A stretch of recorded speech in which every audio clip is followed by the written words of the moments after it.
고린도후서 묵상일기 78번째. 우리의 괴로움은 믿음과 삶의 괴리에서 옵니다. 고린도후서 10장 8절로 11절. 주님께서 우리에게 주신 권위를 내가 좀 지나치게 자랑했다고 하더라도 그 권위는 주님께서 여러분을 넘어뜨리라고 주신 것이 아니라 세우라고 주신 것이므로 나는 부끄러울 것이 없습니다. 나는 편지로 여러분에게 겁을 주려고 하는 것처럼 보이고 싶지는 않습니다. 바울의 편지는 무게가 있고 힘이 있지만 직접 대할 때에는 그는 약하고 말 주변도 변변치 못하다 하고 말하는 사람들이 있습니다. 이런 사람들은 우리가 떠나 있을 때에 편지로 쓰는 말과 함께 있을 때에 행하는 일 사이에는 아무런 차이가 없다는 것을 알아야 합니다.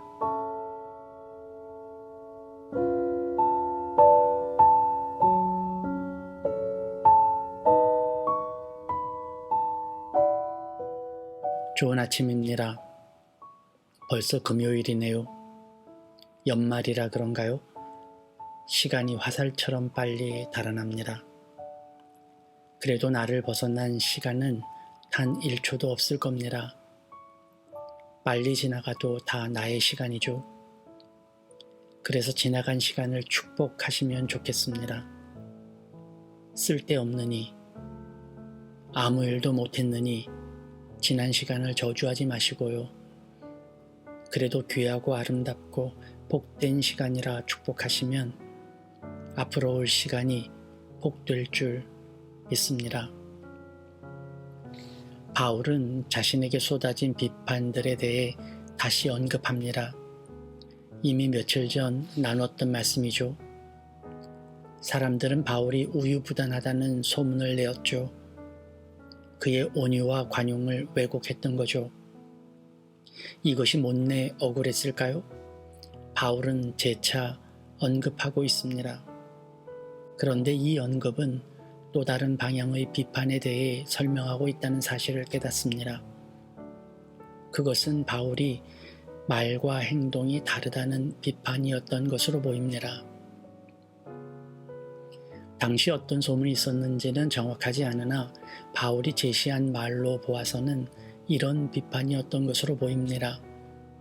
바울의 편지는 그의 주장하는 말로 해석이 되죠.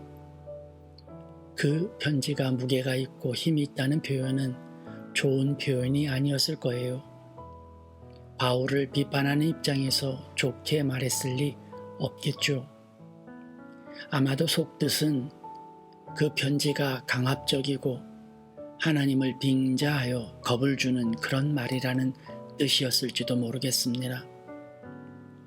그런데 반대로 그를 직접 대하면 말주변이 없다는 거죠. 이는 그가 편지에서 주장하는 대로 그의 말대로 사실 살지 않는다는 뜻이 아니었을까 싶습니다. 그래서 바울은 이 둘 사이에 아무런 차이가 없음을 말하고 있는 거죠. 이 아침에 나누는 묵상은 성경 공부가 아니라 묵상입니다. 제게 주시는 하나님의 마음을 제 작은 그릇에 담아 우리 공동체와 나누는 시간이죠. 그래서 묵상이 주관적일 때가 많습니다. 때론 성경을 왜곡하거나 다른 목적을 가지고 의도적으로 해석하려는 태도는 철저히 배격하고 있고 배운 바 신학적 토대를 근거로 하려 애쓰고 있습니다만 그래도 개인적인 의견이 중심인 것은 부인할 수 없습니다. 어쩌면 오늘은 그 개인적인 소견이 더 강한 묵상일지도 모르겠습니다.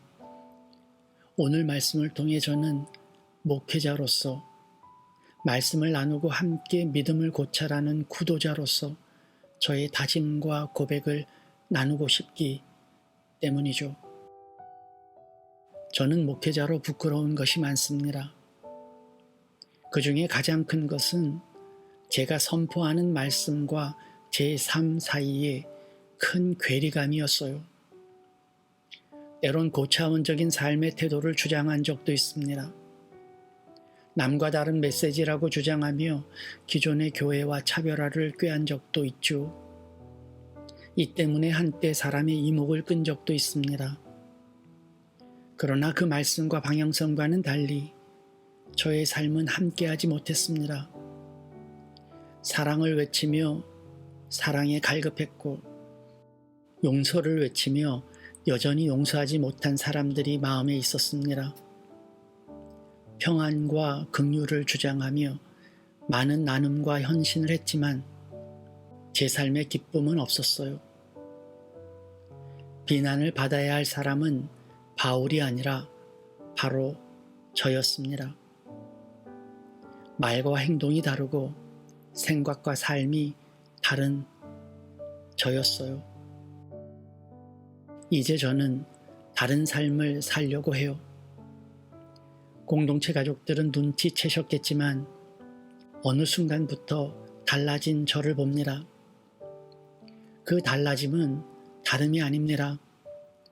제가 생각한 대로, 꿈꾸는 대로, 믿음대로 살겠다는 다짐이 변화의 시작이었어요. 내가 말하는 대로, 기대하는 대로, 바라보는 대로 나의 삶을 맡기며 살기로 했습니다. 주님을 믿는 대로 내 삶도 드리고 주님이 크고 영화로우신 대로 저도 용기를 가지고 살기로 했어요.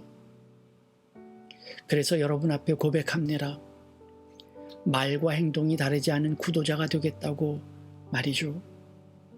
생각과 삶이 다르지 않은 제자가 되겠다고요. 우리의 괴로움은 믿음과 삶의 괴리에서 옵니다. 반대로 우리의 평안은 내가 생각한 대로 내 삶을 맡길 때 오죠. 내 생각과 삶이 같은 길을 갈 때 나의 그릇이 커집니다. 그 그릇에 주님의 은혜가 부어져요. 생각한 대로 사세요. 믿음대로 사세요. 기대에 맡기세요. 나의 생각이 주님의 은혜를 부르고 나의 믿음이 그분의 복을 부릅니다. 나의 기대가 하나님 계획의 기초가 되죠. 그러니 믿음과 삶, 말과 행동, 생각과 감정이 함께하도록 하세요. 그때 우리는 부끄럽지 않고 괴롭지도 걱정도 없을 거예요. 그런 평안의 축복이 우리에게 있길 빕니다.